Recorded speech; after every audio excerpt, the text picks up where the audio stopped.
Welcome to another Harvard Business School Working Knowledge podcast. I'm Jim Aisner. In 2006, the Chinese stock market began to take off like a rocket, climbing more than 130%. But on Tuesday, February 27th, the rocket crashed. Shares on the Shanghai Composite Index fell almost 9%. And that was far from the end of the story. Other world markets headed south as well. Japan, Hong Kong, Europe. In the United States, the Dow Jones Industrial Average was down 416 points at the close of the trading day. What went wrong?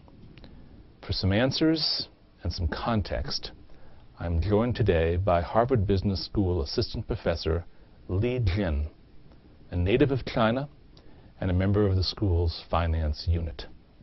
Li, thanks for coming in today. We appreciate it. Oh, it's great to be here, Jim. First of all, I'd like to put the events of February 27th in some perspective. When we talk about the Chinese financial markets, what are we actually talking about? What kinds of exchanges? Well, there are two main exchanges in China, one in Shanghai, one in Shenzhen. It's a southern city in China. The Shanghai exchange, stock exchange opened in late 1990. Now it has about 850 firms listed there.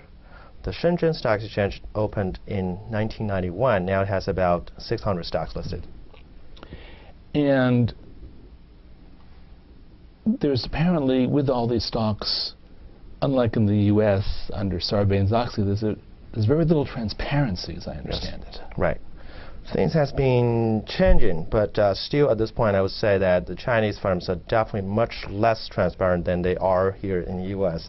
And if anything, I mean, here people sometimes say that Sarbanes-Oxley is a little too restrictive. But a lot of the Chinese policymakers and scholars are saying, well, you know, we wish that we can have something like that in China. Now, with that lack of transparency, how do investors go about making their buying decisions? It's hard. And also just to keep in mind that a lot of the investors there are retail investors. There are probably like 99% of the market participants are retail investors. So there's very little institutional involvement in the Yeah. Chinese markets. Right, right, yeah. Well, increasingly you see that, again, things start changing, but so far it's pretty much characterized by retail investors running the market. And those people don't have sophisticated tools to do a lot of research. So what, they hear something on TV or radio, what drives them to a particular stock? I would say that a lot of the time it's just a sentiment. You know, rumors would have a lot of roles in, you know, how the stocks go up and down. And I think that might also have some, you know, explanation power on what happened on the stock crash last week. And what do you think is the attraction of the stock market for so many people in China? From the man on the street or the woman on the street to a college student to the retiree perhaps. What drives them toward getting involved in this? Well, I would say that at least I can think of two reasons. One is that I think there's a part of that might just be the Oriental culture. You know, they want to gamble just a little bit, but China formally does not allow gambling. So that's why you actually see some casinos outside of China, almost like on the periphery of China. You know, there are a lot of casinos, but in mainland China, you don't see gambling officially approved. So many people might just think of using the stock market as a way to gamble, to bet. Another reason is that you know, China has an amazingly high savings rate. Close to 50% of the household income goes into the savings.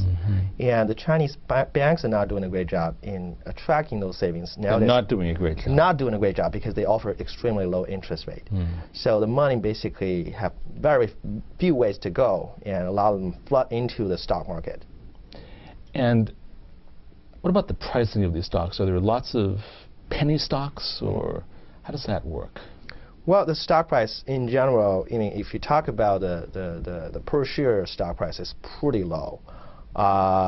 Although if you think about the so-called price-earnings ratios, they are extremely more expensive than here in the U.S. So for example, if you look at the stocks traded on the Shanghai and Shenzhen stock exchanges, on average they have a price-earnings ratio of about 40 times, a little more than 40 times. 40 times earnings. Yes, and that's crazily high compared to the standard here in the U.S., which is in the teens. Well, let's talk a bit about the volatility factor. It's widely reported that the Shanghai Exchange, for example, is one of the most volatile in the world. Yes. What are some of the factors that contribute to that?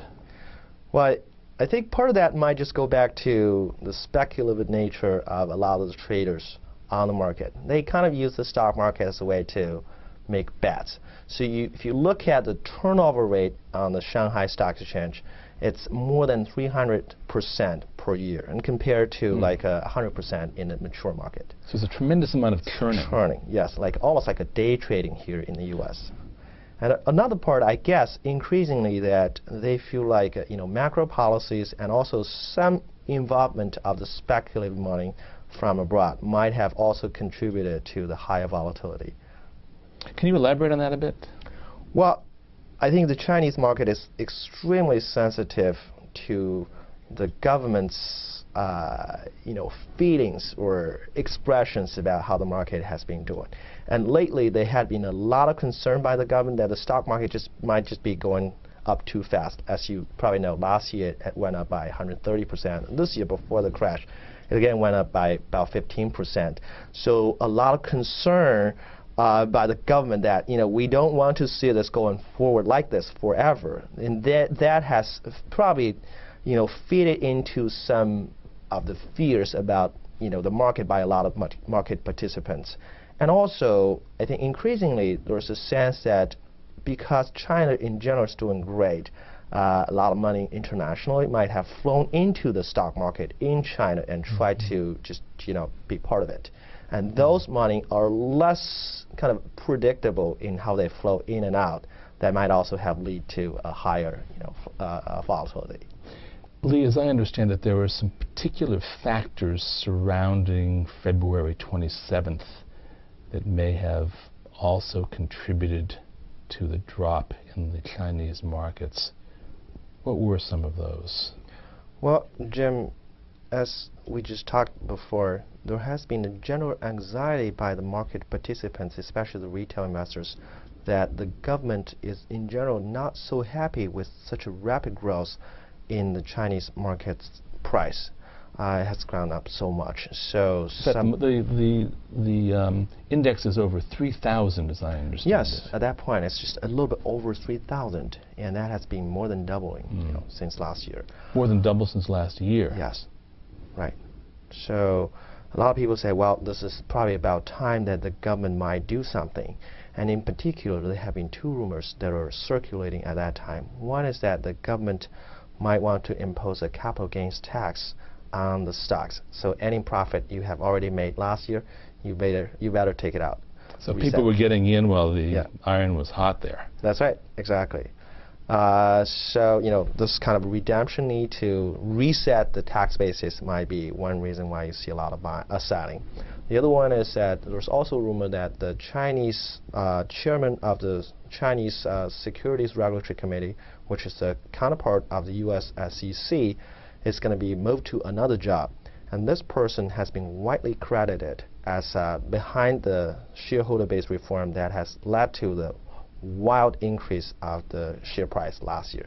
So people fear that if he left, maybe the market is not going to be as good as before.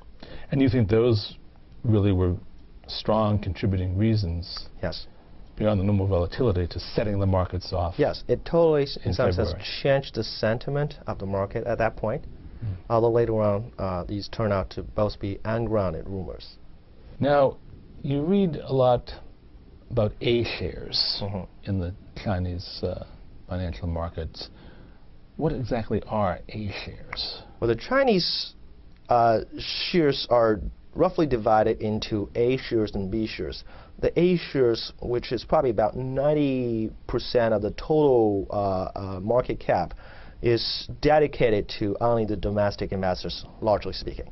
And the B shares are the amount of shares that are actually allocated for foreign investors to invest.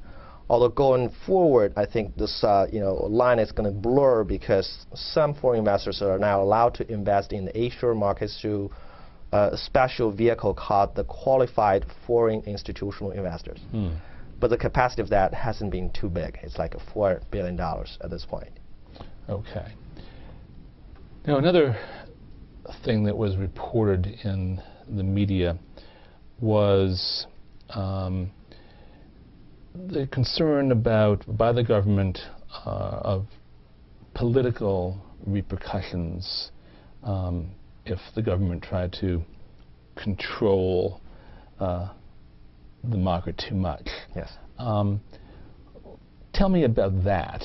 I mean, is there a fear that people will take to the streets or whatever?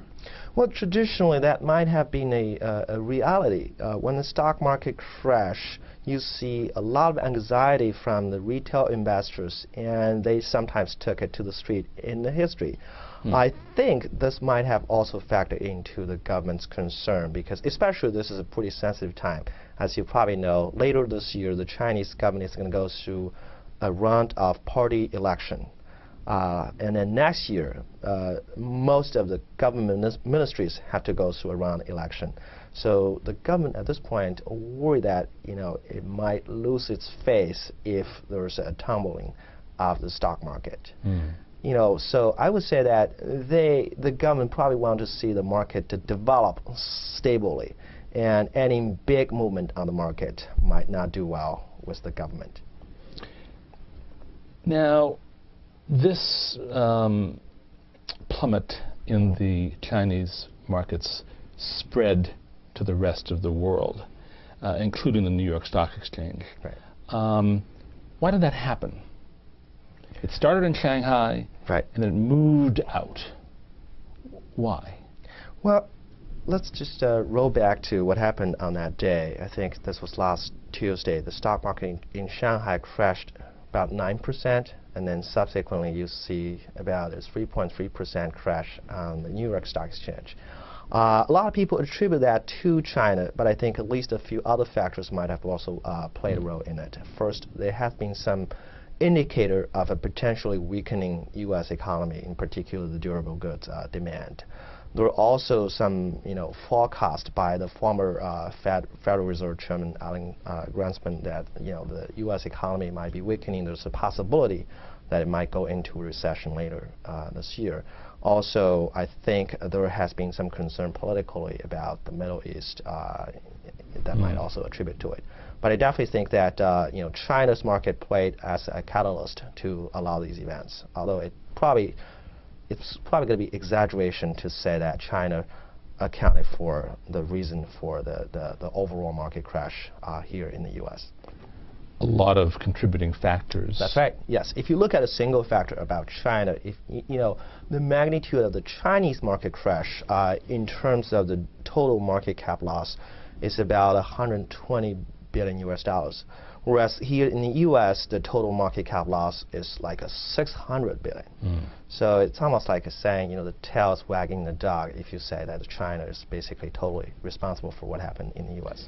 So as populous as China is, and as robust as the economy is, and as energetic, in terms of the financial markets, it's still a very small fraction of the, let's say, the U.S. market. Is that correct? That's absolutely correct. I think the Chinese market at this point, it has grown like it has doubled in size last year alone.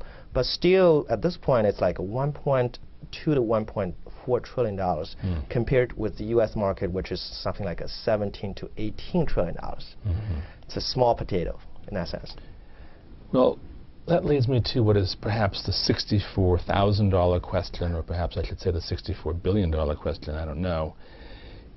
Do you think this is what happened is simply a correction, or something that we should worry about in the future, given the interconnected nature of world financial markets?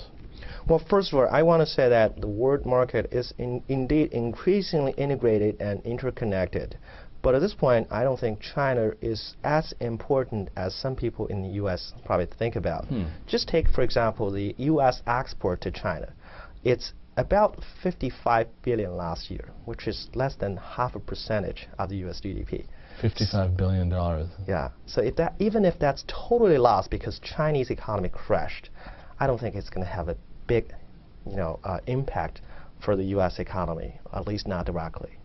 But going forward, I think you would definitely see that these two countries and also generally the global economy becomes increasingly interconnected. That doesn't by itself give me a lot of worry about either China or the U.S. In China, you see that the economy has been growing pretty fast. Last year's growth rate is like 10.7% GDP. This year they estimate at least 8% GDP growth. Here in the U.S., I think the situation in general is also pretty good. So fundamentally, I think these two economies are pretty healthy, and I don't forecast any real concerns in the near future. So going forward, you're optimistic rather than pessimistic that things will work out. That's right. Well, Li, thanks for coming in. We really appreciate your insights today. It's good to be here. Thank you, Jim.